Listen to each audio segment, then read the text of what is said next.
Pinasok at pinatay ng di pa nakikilalang sospek ang mag-ina sa barangay Lanot, Rojas City. Kinilala ang biktima na sina Elma Perla, 74 years old, at ang kanyang anak na si Ruby Jane. Ayon sa mga kapitbahay, may narinig silang kaguluhan bandang alas 5 ng madaling araw. Sa inisyal na impormasyon, pinaniniwala ang posibleng pinasok ng hindi pa nakikilalang magnanakaw o sospek ang bahay ng mga biktima. Ang last sound ko lang yan, singgot babae, pero wala ko sing namulutan nga kung ano nga sound. Basta may sound sa babae.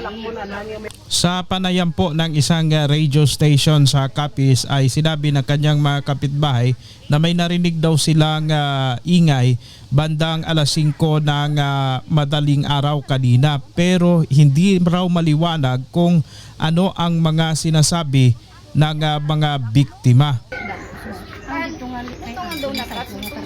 Nasa loob rin daw ng tahanan ang 8 years old na bata at posibleng tulog ito habang nagaganap ang krimen. Nang magising ito ay doon na tumambad ang wala ng buhay ng mga kapamilya, kung kaya't tumakbo na raw ito palabas ng bahay at nagsumbong sa mga kapitbahay. Pilas la kabilog yes darda ma'am. Duwa lang gid sila. Tatlo, may bata. May bata. Hayang bata sang gabi din. Ara manda. Akaduwa sa ako. Anong natabo gid Oo, ma'am? dalang. Oh. Lak, inada tanan niya. Lok, gin-open na nada kaina. So na lang na. Kina niya ah. Lak na na.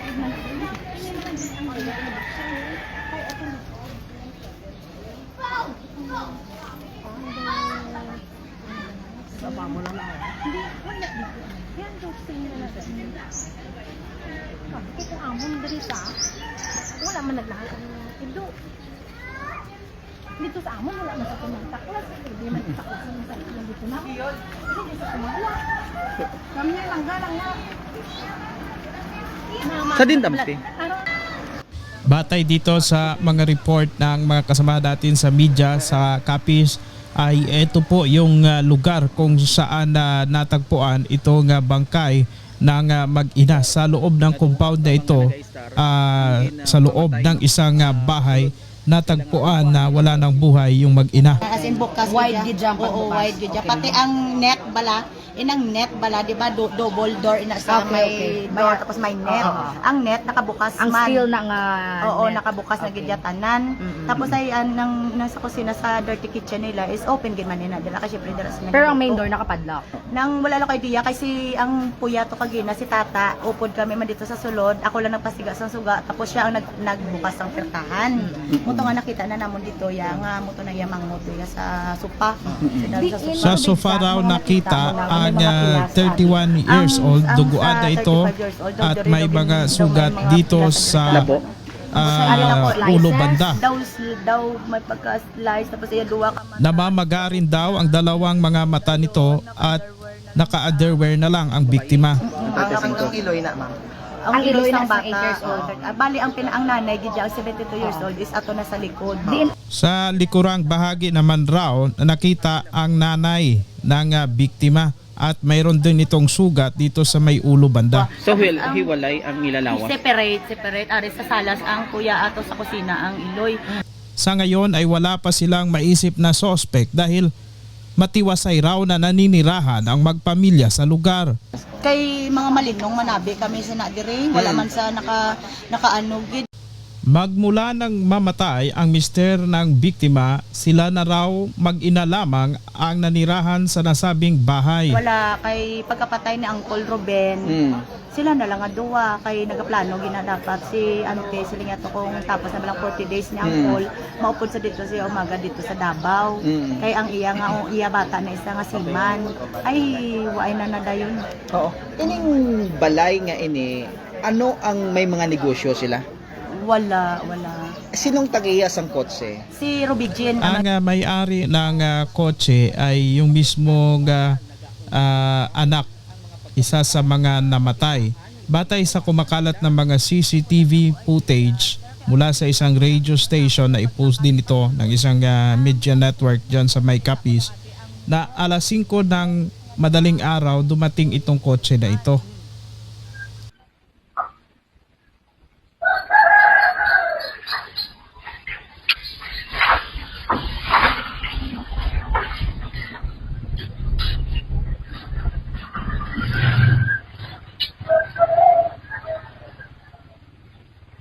Sa kasalukuyan ay hindi pa makausap ng maayos ito nga 8 years old na bata. Posibleng ang 8 years old na bata na ito ang nakakita sa lahat ng pangyayari.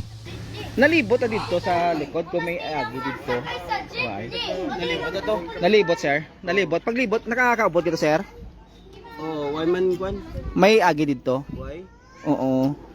Kaya itong pulis na ginawa. Why dito sang agi nga, bro? Entrance exit? Why, sir? Why? O, subot silingon, ang perpetrator nag-agi diri kung wala agi sa likod. Oo. Napiyo, kung diri man nagtakla.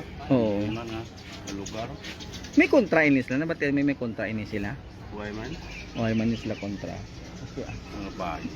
Oo. Right? Mm. Wala na ka, ano, sa imo ko sino yung po gabi.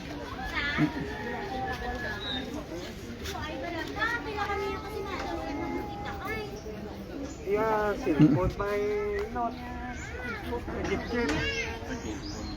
Ito lang, mamangkot na diba dugang informasyon, no? Kagabi, kung ano natabo, kung may mga upod, inis sila kagabi, diri sa sulod sila Puloy-an, kung sino masami bala, nga nagakadto diri sa Puloy-an. So diri sa mismo sa sulod, sa nga Puloy-an, mga karadyo man, no?